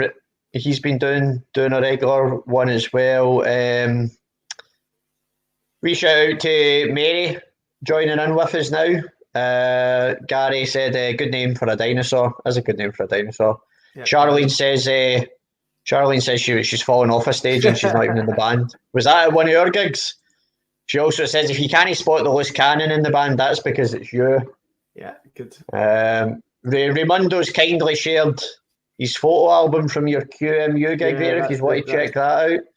There's the crowd surfing pizza shop. Brilliant. Lou has said she's been using this time, the advantage to it's been lovely time to focus on the good and creativity. Correct, Lou. Thanks for tuning in again. Charlene, yeah, everybody's going to be having different experiences throughout this. It's been difficult. Staying isolated partners are posty. shout out to the posties and the key workers. I've got a good pal who's a postie down in Liverpool. He sent me a picture of his daily run, and it's 40% up on a standard Christmas run. Yeah. I've been hearing this. Our postman says the same. It's like, yeah, it's worse than Christmas. It has been for ages. It's rough, isn't it? I know. So when you say that, I mean, like, I'm getting stuff delivered, so I feel definitely bad, and it's almost like at the end of this, got to give this guy a bottle of whiskey or something. You know what I mean? Oh, too right. I really, we're certainly seeing, in terms of the respect that certain jobs have in what is keeping the economy going, and who we genuinely, in reality, class as key workers. It's certainly not the hedge fund managers and the overpaid bankers taking bonuses off of taxpayer bailed out banks and stuff like that. I mean, it really is shown who underpins our society in terms of what they contribute economically in the grand scheme of things. Mm-hmm. Yeah, absolutely. So the low down ones are being seen to be super important right now, and it's quite refreshing. It's quite nice. It's harsh that they're having to work through all this adversity, and in some cases work significantly harder than we'd have to, but they're getting some recognition, and hopefully that's not going to be forgotten when it all goes back to normal. Hopefully people are going to have a lot more respect for people who work at fucking Tesco or deliver your post. All these things are important, integral, and sometimes it's fucking shit working those jobs, but it's got to be done. So I know.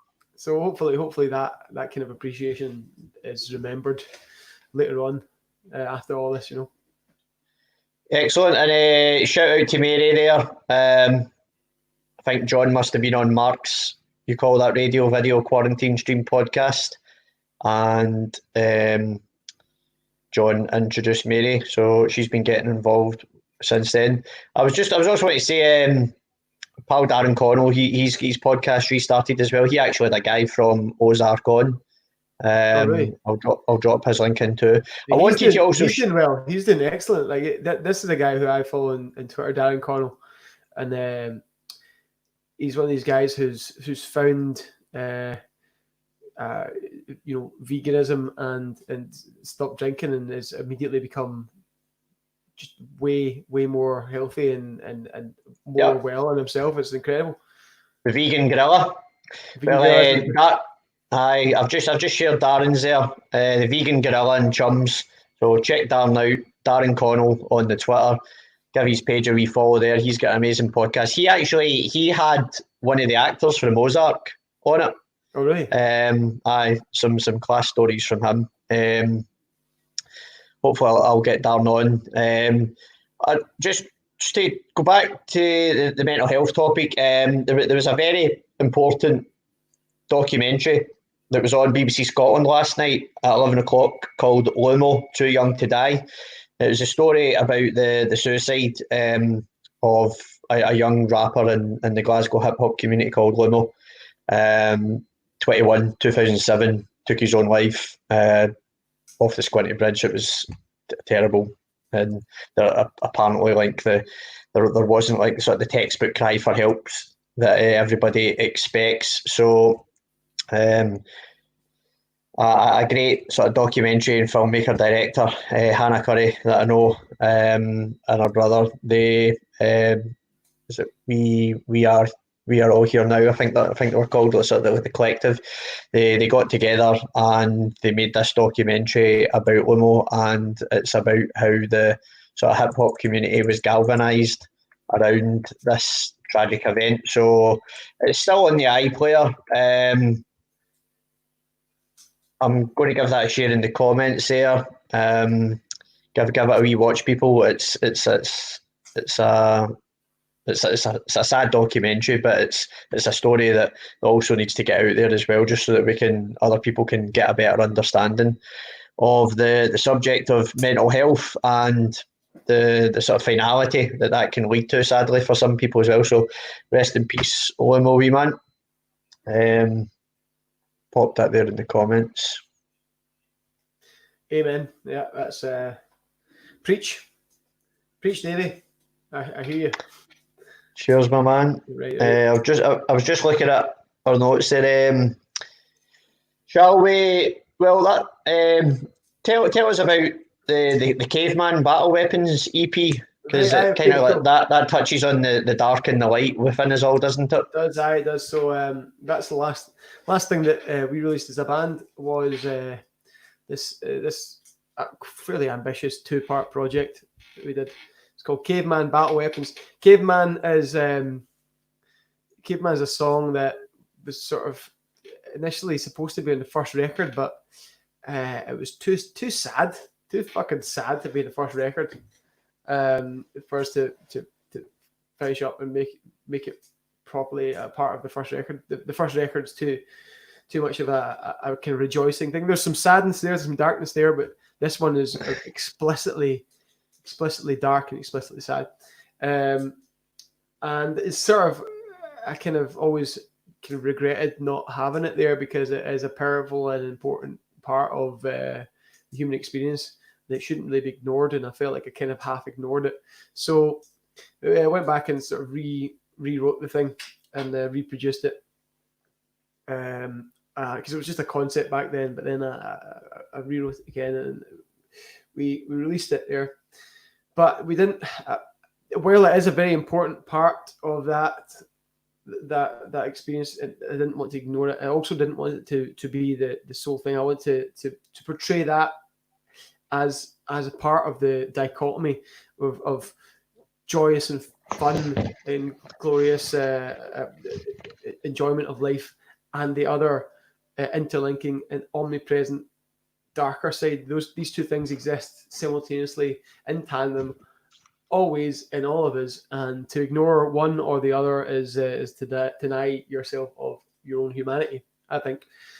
But without getting too deep, it's too late for that already. So what we did was release this very, very sad song, very, very sad and introspective song about basically coping and acknowledging your sad self. Simultaneously, we're releasing short, immediate, joyous cuts of just hilariously fun funk. Brilliant funk. Brilliant funk, which we release every week. And compiled in almost like side 2 of Abbey Road. It's just like short snippets of songs. We compiled them all and put them into one sort of track.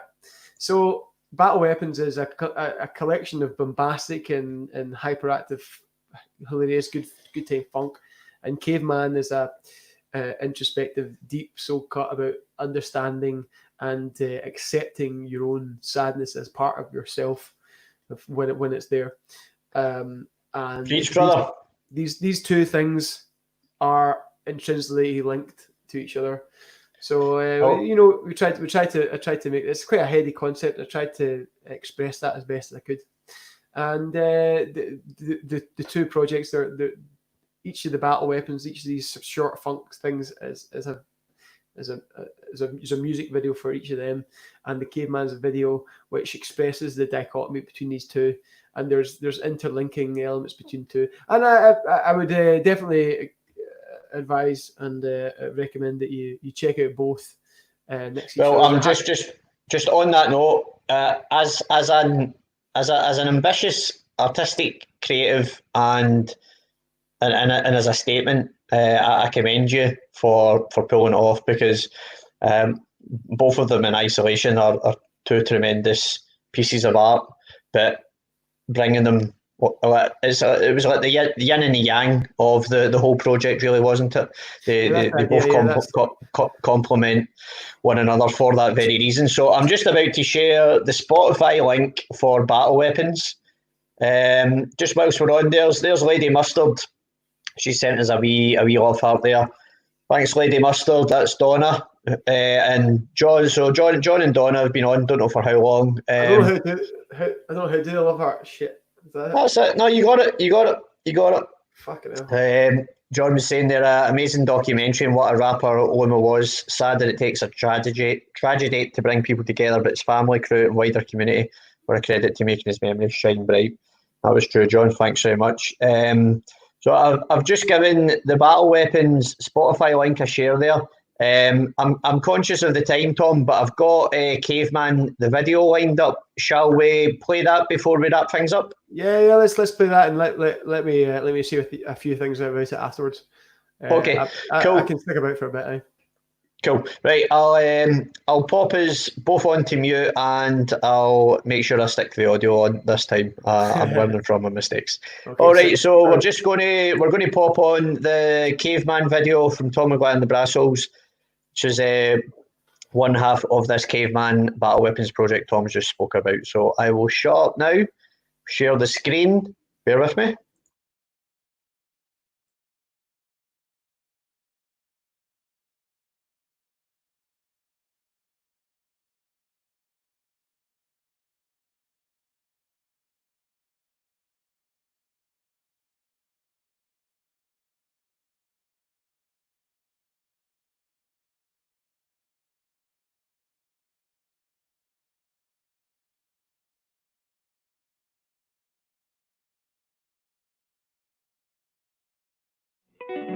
I was born on the ocean, years blissfully floated on the calm, underneath the stars. The tide brought me to the line, and it smashed me with its stony hand. Graded me incessantly across the sand, but the beauty of the stars remained, forgotten from earthly pain.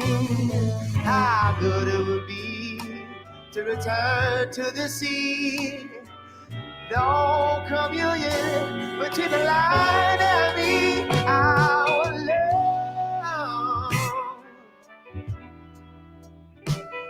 love just don't want me. I wanna live.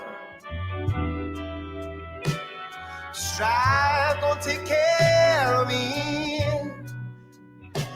It don't feel right while I'm out in the sun. I always look over my shoulder towards the cave where I belong. No one wants to hear about the tears of a clown. You can't accommodate 2 times to getting down. Maybe I can stand a chance of facing both sides. Why did the cave me the first time around?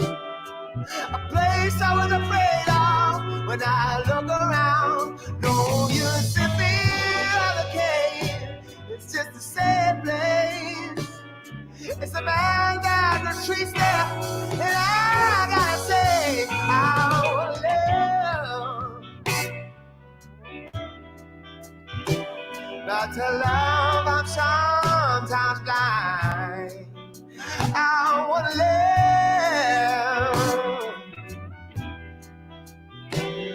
in the light all the time. I wanna be alive, yeah, like I did when I was young. If I try, I might remember these days are the best I'll ever have.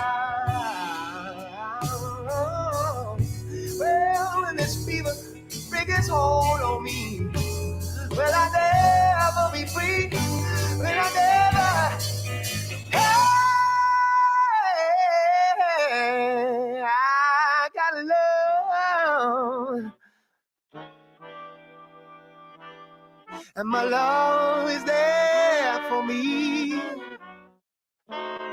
It's unfolded now, and I know it now, that the cave is a part of.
Are we back? We're back. We're back. Cool. We're back. Brilliant video, mate. I remember when you shared that you were filming the house party scene. I really wanted to go to it as well. I was gutted for whatever reason. I couldn't. Shout out to your man there, Liam. He's in the house. He's in the house, aye. Liam's in the 23 universe. That's right, aye. No, yeah, thanks for playing that one there. It's actually, it's quite an emotional song for me. Actually, just get me in the feels a wee bit there watching that, because it's one of these things, like you're a songwriter, you write a song, a very, very sad song from your heart. It's like every time you watch it or look at it, you're kind of cut into that moment again. You know what I mean? But it's important. It takes you back. It's important to cut to that moment. It's important to remember that that's there, because you're not just blindly blasting through when you're feeling all right. You're not just blindly blasting through thinking everything's all right and you're never going to be bad again. It's like you got to remember that you will be bad and kind of prepare for that sometimes. You know what I mean? Because I don't think nobody can really manage to confidently say for sure that they're never going to be fucking sad again. You know what I mean? So you got to remember, even when things are good, remember that it might be bad, and you can sort of prepare yourself. You can bestow on that person that you're kind of denying and forgetting about, this sad version of yourself. You're forgetting about them. This person, you can bestow some self-love on that person that you aren't right now. Because the person, when you're in that mode, so if you're in that fucking sad mode, you can't bestow on yourself self-love. You can only doubt and loathe yourself. You know what I mean? So it's important to recognize and remember and validate and acknowledge that other version of yourself, I think. And watching that song, watching that video, it reminds me that things are right now, but there's something you can do to take care of that other guy. Yeah, it's having that mental toolkit as well. Like when you've been through, when you've had one or multiple dark nights of the soul, as they call them, you can look back on them and for me, when I've had them throughout my life, I've always retrospectively then been able to look and see that more often than not, a breakdown precedes a breakthrough, and you learn something quite significant, whether about yourself or a situation, or you need to change a situation. If the externalized factors are the ones that are actually compounding the anxiety, stress, depression, whatever that might be. And I spoke about this last night. I'm just going to bring it up on the screen because I'm not sure if you've seen this before, Tom, but something that really helped me reframe my thinking massively. We can just move to the side here. It's called, other way, Ikigai. It's a Japanese philosophical model that they apply. A Venn diagram there, as you can see. I love a Venn diagram. I love a Venn diagram too. As you can see, sort of around the outside there. Folk out there, if you're interested in finding, there's a book about Ikigai. As I said, it's a Japanese concept. It means a reason for being. So there are things that we love. There are things that the world needs. There are things that you can get paid for, and there are things that you're good at. You've got then within that, you've got a passion, you've got a mission, you've got a vocation, and you've got a profession. And whenever there's an imbalance and you're more in one than the other, then that's usually when you can start to see that you are maybe starting to feel a bit stressed and a bit depressed about things. So really just seeing something like that visually helped me to look at, because what I loved, obviously, was music. What I could get paid for was a sales job that I was in that was just demoralising, and every day eating away a tiny bit of my soul. And just obviously just through sort of like the work that I've done, I was offered a position to work for a music events production company, which then ultimately then led to me working in one of my favourite places in the world, the Barrowland Ballroom. So if other people are out there and stuck in a little bit of a rut, and I accept that the grander situation at the moment has clearly changed that for a lot of people, but still, life is going to go on. If it's going to be a new normal, then we need to adapt. That's what a species does. We adapt and we evolve to our environment and our circumstances. And I don't see really that changing, and that we all want to do something and get paid for something doing that we love.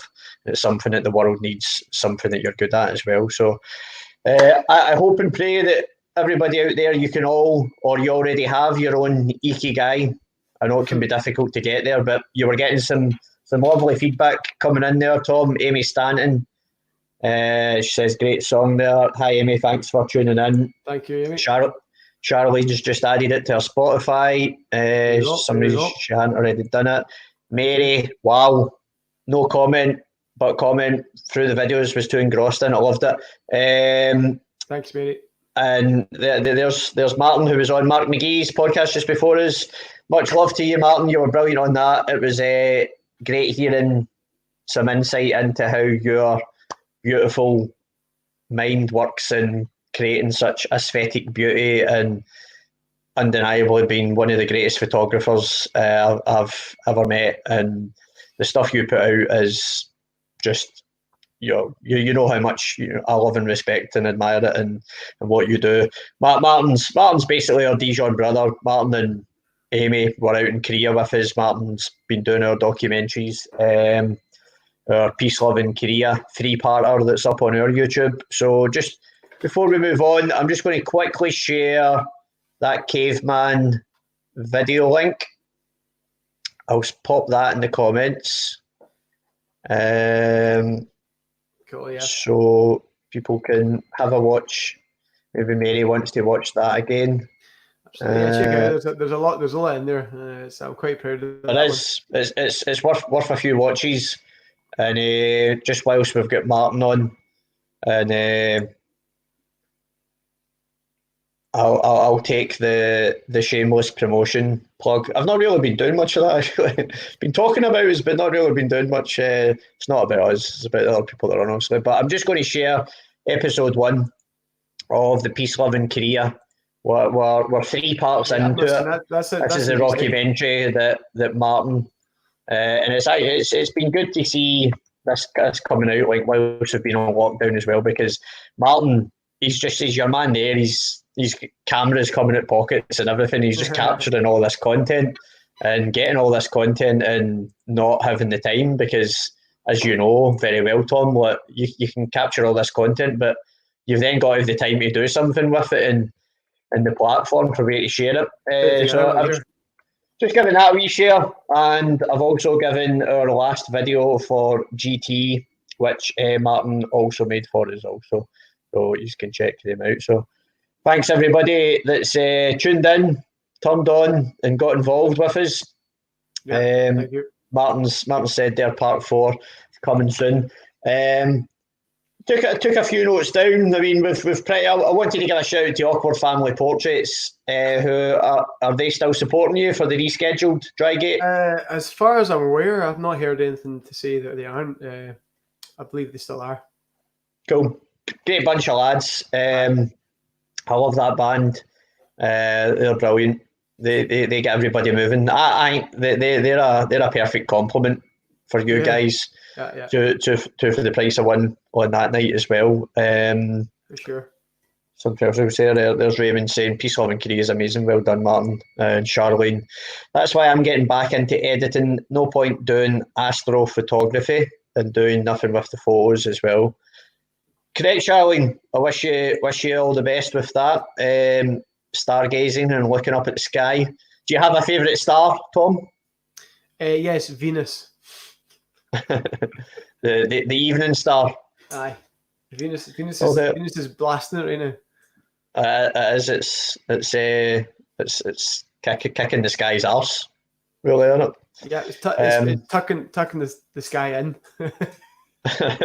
Well, if there's a positive when it comes to Pachamama and Mother Nature getting a wee bit of a breather from the insidious influence in many ways from Homo sapiens, then it certainly is now. Yeah, fucking too bad. Oh, you can't go to the pub. Boo-hoo. At least the fucking oceans are cleaning up a bit. I mean, that's one way to look at it. Exactly. There is that. We're still here. We can still connect with one another, as Stu said earlier on. This is our virtual pub. Come in, get your packet of salt and vinegar, your packet of pistachios. In fact, just get whatever you want. You're in your own gaff. Like, you can just line up whatever you want. A steak. A steak, aye. Sit and have a steak whilst you're watching a podcast. Why not? In your pants. Who cares? Doesn't matter. You can do whatever you want. It's the future. Nobody's stopping you. I'd like to give a wee shout out to some of the future guests I've got coming up on the 23 podcast show. I'm taking a night off tomorrow night. I've just had a wee run of 3 since Saturday. Just getting to grips with the software and stuff. So and the sharing of it and all the rest of it. So I'm taking a night off tomorrow. Also taking tomorrow night off because Charlie Brooker is back with a one-off special. He would do like news wipe and screen wipe, having a look at the propaganda machine, more or less, with his satirical, dark take on what's going on at the moment. So his special tomorrow is called Antiviral Wipe. So I'm not doing this tomorrow night so that I can have a wee chilled out night watching that. On Friday night, for now, I've got Ian McKinnon from Medicine Men. He's coming on, Big Ian. We played the last time we had our big headline gig in the Barrowland Ballroom. The third time when we were inducted into the Hall of Fame there, 2018, the Christmas gig. Medicine Men and Stanley Odd were supporting us there, so that was a phenomenal night that will not forget one of the greatest nights of my life. So big Ian's coming on. We'll be chatting about a few things. Saturday night, I've got John Rush and The Rain Experiment. Cheggy from them so far. They're both set up. They'll be playing some tunes. And then on Monday, I've got the Lorettes, which is Isa Beaton and Lauren O'Donoghue. They're out doing some really great things, keeping the people of Inverclyde. They've got a lockdown group there. They've been doing some phenomenal stuff and a lot of fundraising. Tuesday night, I've got the Renains. Jim Reid there was commenting earlier on. Jim, Debbie Renain, Lindsay Renain. Thursday night, I've got my pal David McKeague, who also got David at Samadhi Soundscapes. He plays this incredible instrument. He makes them from scratch called the handpan. You heard of a handpan, Tom? No, I haven't heard of a handpan. I'll share a wee video of you with a handpan. So the 23 podcast show started last year. It was a wee project I decided to do in the kind of like the quieter downtime of sort of February, March time, and we were filming people over in the Barrowland Ballroom, upstairs next to the sign. He did this incredible freestyle with the freestyle master. I'm going to give that a share in the comments. I'll ping it through to you on your WhatsApp, Tom. You can have a wee watch of that yourself. I've got him on. It's sort of like a convex metal thing that you hit with your hand. Ding, ding, ding, ding, ding. Like a convex steel drum. Aye. So the three guys that discussed inventing it were like sitting just having lunch or whatever, and they were like, what would happen if you put two steel drums like welded together? You mind if I just play just a quick wee bit of this? Go on, man. Cool. 2 secs.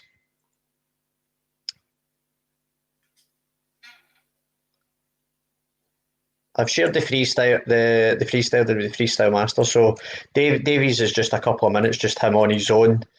So I'll just give that a wee play, and then we can enjoy the beautiful sounds of the handpan. I'll just mute myself and you, Mr. T. Cool.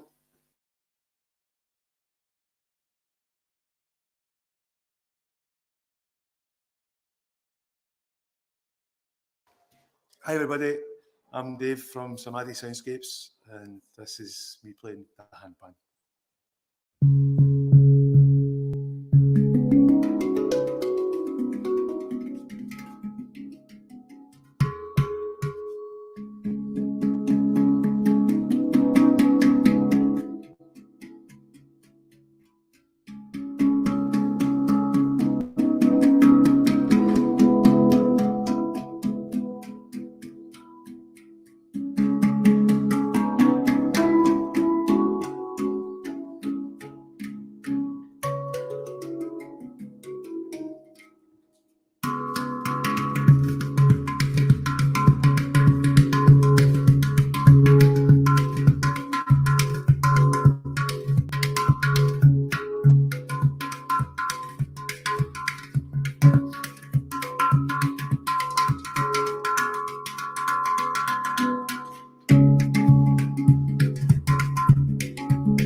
That's the beautiful sounds of the handpan. That's cool. I like it. That is what I thought. He plays. So he makes them from scratch.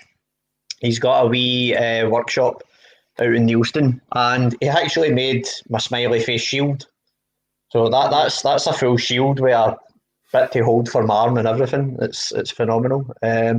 He plays in the Vishnu Lounge at Eden, which is like the chill out place to go in there and sit in a sunken bath. Charlene ought to be chilling at a festival. This playing in the background. Loves Samadhi Soundscapes. He's class. Soundscapes, damn autocorrect. I'll just give let me share that video as well in the comments. So Dave's going to be on next Thursday. He's also in a band called Scooby Snacks. So he's going to play some acoustic songs, and he'll play some of the handpan as well. Hoping to have Gavin Mitchell, famously Bobby the Barman from Still Game, on next Friday. We're going to both discuss our love of the Starman, David Bowie, and quite a few guests lined up after that as well. I'll be sharing them all in due course. I've just realised, Tom, that we didn't discuss about you want to play a song. You're running out of time. If I play a song now, I'll get my balls booted hard. Okay. Cool. I should probably wrap up. I'm definitely. Yep. I'm definitely into the amber zone. Past the potential ball booting threshold. Okay. So maybe I should probably wrap up. But no, that's fine, mate. Totally understand that. Sorry, that's all good with me. No, it's fine. It's fine. I'm bursting for a pee anyway, so that's good timing. Donna's just saying there. I think she wants one. I want the handpan for my wedding. I'll speak to Davey boy. Whoa! Back up. Wedding? When are you getting married? Didn't know about this. Are you giving an exclusive to the 23 podcast show that Colonel John Thomas McMustard has proposed to Lady Mustard? That's a loaded question. Okay, so on that bombshell, thanks everybody from the start to the finish, or whenever you joined us, for turning on, tuning in and getting involved. Thanks for all your comments. Thank you mainly to Tom for being an amazing guest tonight on episode 3 of the 23 podcast show. Any final words, anything else you'd like to say, Tom? No, thank you very much for having us, Davey. It's been a pleasure. Keep on keeping on with what you're doing. It looks like you're doing a great job. And thanks to everyone listening, and stay safe out there, and take a breather. That's all you can do. Take it easy. From Mr. T says, take a time out.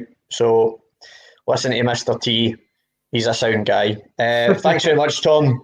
I'll see you on the other side of this anyway. I'll just end this broadcast just now then. Thanks everybody for tuning in. Peace, love. Cheers.